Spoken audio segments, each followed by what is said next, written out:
As far as your understanding about the wall of Karbala, you said that Yazid, may Allah be pleased with him, Yazid, may Allah be pleased with him, Yazid, may Allah be pleased with him, that he was ferocious and he was a villain, etc. There's difference of opinion. We're not here to discuss about history, and neither do I want to get a difference in the Muslim Ummah. What we say, there's a difference of opinion between the Sahaba. That is history.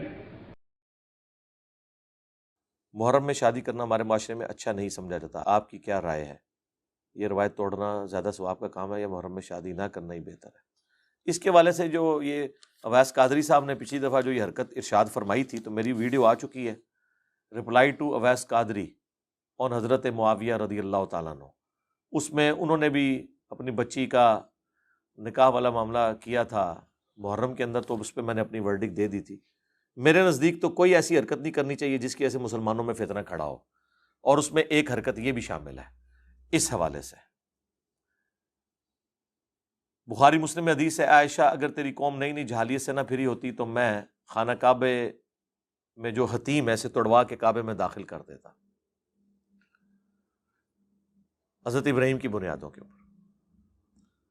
محرم میں شادی کرنے کو جو لوگ condemn کرتے ہیں نا، وہ بھی یہ نہیں کہتے کہ محرم میں شادی کرنا حرام ہے، یہ صرف اخلاقاً وہ آپ سے ڈیمانڈ کر رہے ہوتے ہیں۔ اگر آپ کے گھر میں میت پڑی ہوئی ہو تو شادی کیا آپ ڈیلے نہیں کرتے؟ بعض اوقات ایک ایک مہینہ ڈیلے ہو جاتی، وہاں تو کوئی نہیں کہتا جی سوگ تو 3 دن ہے، چوتھے دن پھر بیاہ رکھ لو، کہتے ہیں نہیں یار حالت نہیں ایسی، کہتے ہیں نا۔ تو اس دن مسلمانوں کے اس 10 محرم کے دن یا محرم کے پہلے 10 دنوں میں مسلمانوں پہ ایک افتاد ٹوٹی ہوئی ہے کربلا کی شکل میں، جس کی تکلیف آج تک ہم فرقہ واریت کی شکل میں کاٹ رہے ہیں۔ خام خواہ اس طرح کے معاملات کو لے کے چلنا، اور اس کو سپورٹیو میں وہ حدیث بیان کروں گا بخاری کی کہ واشی تیرا اسلام تو قبول ہے لیکن اپنی شکل مجھے نہیں دکھانی۔ یہ وہ شخص کہہ رہا ہے جو حریص علیکم بالمؤمنین رؤوف الرحیم ہے، وہ بھی اپنے جذبات پہ اس حوالے سے قابو نہیں رکھ پا رہے کہ تو نے حمزہ کو قتل کیا، اگرچہ تو مسلمان ہو گیا، تیرا گناہ بھی معاف ہے، لیکن مجھے شکل نہیں دکھانی، مجھے اپنا چچا یاد آتا ہے۔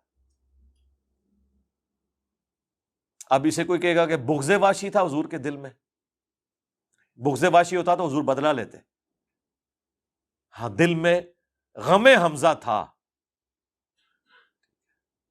وہ غم تو قیامت تک جاری رہے گا، غم حسین ختم نہیں ہوگا، وہ جاری رہے گا۔ باقی ہمیں ان ایکٹیویٹیز سے اختلاف ہے نا، جھولے نکالنے سے، گھوڑے کے نیچے گزرنے سے، اور چھریاں اور ماتم، یہ سب بدعت ہیں، اس کو تو ہم ہمیشہ کنڈیم کرتے ہیں۔ لیکن آپ اس طرح کی ایکٹیویٹی پرفارم کریں جس کی وجہ سے مسلمانوں کا دل دکھے۔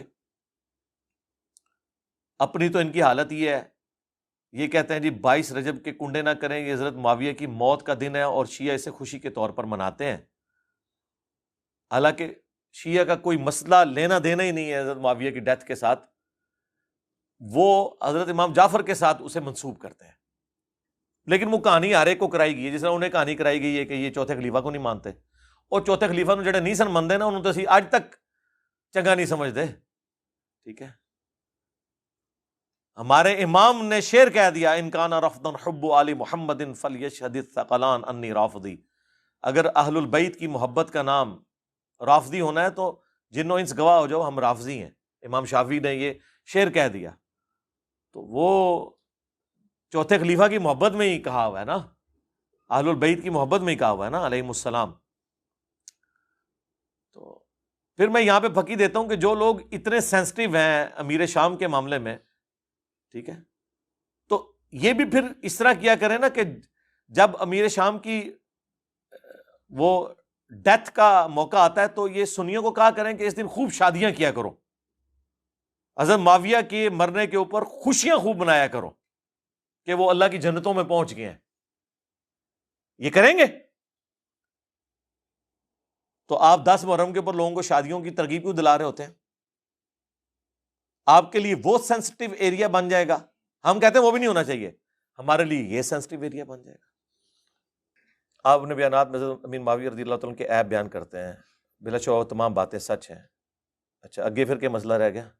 آپ نے مگر ایک ایسا مسئلہ جس میں امت کا اختلاف کا خدشہ ہے اس کو اچھالا. میں نے کون سا اختلاف کرایا جی؟ نہ میں صفین کرائی جے، نہ میں سنی شیعہ فرقے بنائے جے، نہ حالت تک حضرت معاویہ تے جو ممبرات لعنت ہو رہی ہے وہ میں شروع کرائی ہے. میں تو اس دنیا میں پیدا کیا گیا ہوں جہاں پہ یہ مسئلے پہلے ہی تھے. میں نے تو ان مسئلوں کو ختم کروایا ہے. اچھالا کہاں سے ہے؟ اچھالا تو ان لوگوں نے جنہوں نے بے خطا بے گناہ معاویہ معاویہ نعرے لگوائے ہیں. ہاں اچھالا انہوں نے ہے جنہوں نے قسطنطینیہ کی بشارت یزید ابن معاویہ پہ فٹ کی ہے. میں نے کہاں سے اچھالا ہے؟ پہلی دفعہ یہ میں نے مسئلہ اس وقت ہائی لائٹ کیا جب 2009 میں ڈاکٹر ذاکر نائک نے ہزاروں لوگوں کی موجودگی میں ویڈیو ریکارڈ کرائی اور وہ لاکھوں کروڑوں مسلمانوں تک پہنچی، جس کی وجہ سے اس کے اوپر بین بھی لگا اور لوگوں نے احتجاج بھی کیا. ہم تو جواب دے رہے تھے، آپ ہمارے سروں پہ جوتیاں ماریں اور ہمیں رونے بھی نہ دیں. میں نے کسی وابی مولوی کو نہیں دیکھا کہ وہ ذاکر نائک کا رد کرے، اور جب ہم نے جواب دیا ہمارے رد پہ آ گئے. اس کا مطلب ہے یہ یزید کے ساتھ ہیں. اللہ ان کا حشر یزید اور اس کے خاندان کے ساتھ کرے، ہمارا حشر اہل البیت کے ساتھ اور صحابہ اکرام کے ساتھ کرے. آمین. علی بھائی حضرت علی کا ساتھ دینے پر پوچھنے پر حضرت عمار کا منافقین والی بات کا ذکر کرنا ان کا صرف اجتہاد تھا یا کسی اور طرف اشارہ تھا؟ اشاروں کے اوپر میرے بھائی فیصلے نہیں ہوتے جب تک اسپیسیفکلی کوئی بات نہ کرے. اشارہ ہو بھی سکتا ہے، نہیں بھی ہو سکتا، کیونکہ ان سے پوچھا گیا تھا آپ کو کوئی خاص ایسی بات بتائی گئی ہے؟ تو انہوں نے کہا نہیں، خاص بات تو بتائی گئی ہے جو وہ حذیفہ ابن یمان کو ہی بتائی گئی ہے کہ منافقین کے نام ہے. ہمیں کوئی ایسی خاص بات نہیں بتائی گئی. ٹھیک ہے. اب اس کو بعض لوگ ریلیٹ کرتے ہیں کہ انہوں نے حضرت علی کے مخالفین کو منافق کہہ دیا، تو ایسا نہیں ہے. حضرت عمار اتنے دلیر تھے کہ انہیں کوئی آر نہیں تھی کہ وہ ڈائریکٹ نام بھی لے لیتے. سرکار ان کو کس چیز کا ڈر تھا؟ ان جیسا ایمان ہے کسی کا؟ سنن نسائی میں حدیث ہے، حاکم میں بھی ہے کہ یہ سر کے بالوں سے پاؤں کے ناخنوں تک عمار ابن یاسر ایمان سے پر ہے. ٹھیک ہے جی. اور بخاری کے الفاظ ہیں کہ اللہ نے عمار کی زبان کو شیطان سے پناہ دی ہوئی ہے. ٹھیک ہے نا جی.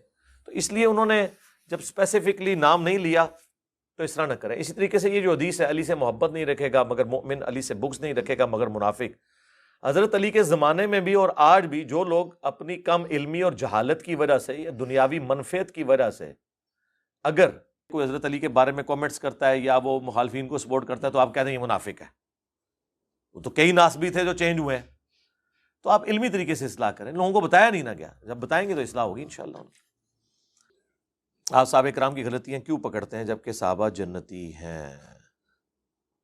آپ حضرت یوسف علیہ السلام کے بھائیوں کی غلطیاں کیوں بیان کرتے ہیں جبکہ وہ جنتی ہیں؟ قرآن میں صحابہ کرام کی غلطیاں کیوں بیان ہوئی ہیں جبکہ وہ جنتی ہیں؟ بخاری مسلم میں کیوں بیان ہوئی ہیں جبکہ وہ جنتی ہیں؟ ان ٹائم قیامت تک جو جواب لب دے رہا تھا. وہ اگلے دن لائیو سٹریم میں ایک بھائی نے آگے کہا کہ کیا قیامت کے دن پوچھا جائے گا کہ آپ نے یہ حدیث بیان کی تھی کہ نہیں؟ بخاری کی 2812 اور 447 کہ عمار کو ایک باغی جماعت قتل کرے گی، عمار انہیں اللہ اور جنت کی طرف بلائیں گے، وہ جماعت جہنم کی طرف بلائے گی. تو شاید بھائی نے فی البدی اس کا اتنا زبردست پھکی والا جواب دیا. انہوں نے کہا کہ کیا امام بخاری سے قیامت میں یہ سوال ہونا تھا کہ یہ آپ حدیث لکھیں بخاری شریف کے اندر؟ کیسا زبردست جواب ہے. امام بخاری سے بھی پوچھا جائے کہ کیا اللہ نے آپ سے پوچھنا تھا کہ یہ حدیث اپنی کتاب میں لکھی ہے کہ نہیں لکھی، تو یقیناً پوچھا جانا ہوگا، اسی لیے انہوں نے لکھی ہے نا. انہیں ڈر پڑ گیا ہوگا نا کہ آخرت میں مجھ سے پوچھا جائے گا، تو انہوں نے اپنی کتاب میں ڈال دی. تو سرکار ہم نے تو کتاب میں نہیں ڈالی، ہم نے تو امام بخاری سے نقل کی ہے، لہذا جو فتویٰ ہمارے اوپر ہے ہم پہ تو لگ ہی نہیں سکتا، امام بخاری پہ جا کے لگائیں.